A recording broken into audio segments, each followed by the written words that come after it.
In the year 1800, the United States was only 24 years old. That might not sound young, but for a nation born out of rebellion, it was dangerously fragile. No one knew if this republic would last. No one knew if democracy could survive ambition, fear, and power. And in that year, America faced a moment that could have destroyed it without a single bullet being fired. An election. Not just any election, but one that would decide whether the United States was truly different from the empires it had escaped.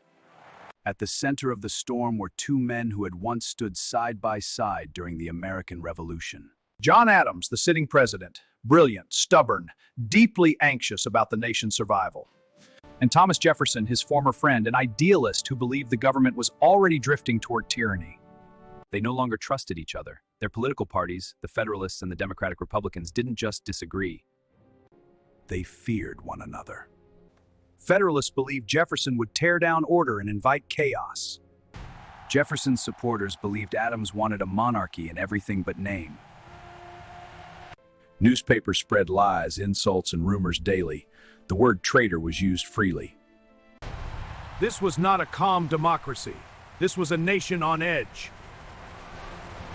The election of 1800 was unlike modern elections. There were no popular ballots counted nationwide, no campaign tours, no debates. Instead, state legislatures and electors decided the future behind closed doors. When the votes were counted, the results stunned the country. Thomas Jefferson and his running mate Aaron Burr were tied. This was a problem. According to the Constitution at the time, the decision now fell to the House of Representatives, which was controlled by Jefferson's enemies. For weeks, the government stood frozen. No clear president, no clear future. People whispered about militias, about riots, about civil war. Some openly wondered if the army would step in. For 36 ballots, the House voted. 36 times, no winner. Jefferson's supporters feared a coup. Federalists feared surrendering the nation. John Adams, still president, waited in silence. This is the moment most people forget. Adams had power. He had the military. He had allies who wanted him to hold on. In Europe, this is where armies would have marched.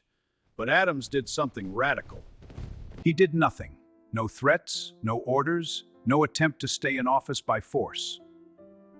Finally, behind the scenes, cooler heads prevailed. Federalists broke ranks. On the 36th ballot, Thomas Jefferson was elected president. What happened next mattered more than the vote itself. John Adams did not protest. He did not call the election illegitimate. He did not rally supporters. Before dawn on Inauguration Day, Adams quietly packed his belongings and left Washington. No ceremony, no farewell speech, just a carriage rolling away. For the first time in modern history, power transferred peacefully between rival political parties without bloodshed. The world noticed. When Jefferson took the oath, he spoke carefully. We are all Republicans, we are all Federalists. It was an olive branch to a nation still divided. This moment became known as the Peaceful Revolution of 1800, not because laws changed overnight, but because something deeper changed. Americans learned that leaders could lose power and accept it. The Revolution of 1776 freed America from a king. The Revolution of 1800 freed it from something else. The idea that power must be held at all costs. From that moment forward, elections, not violence, became the accepted path to leadership. That principle would be tested again and again. Sometimes it would fail, but in 1800 it held. There were no gunshots, no armies, no martyrs, just restraint.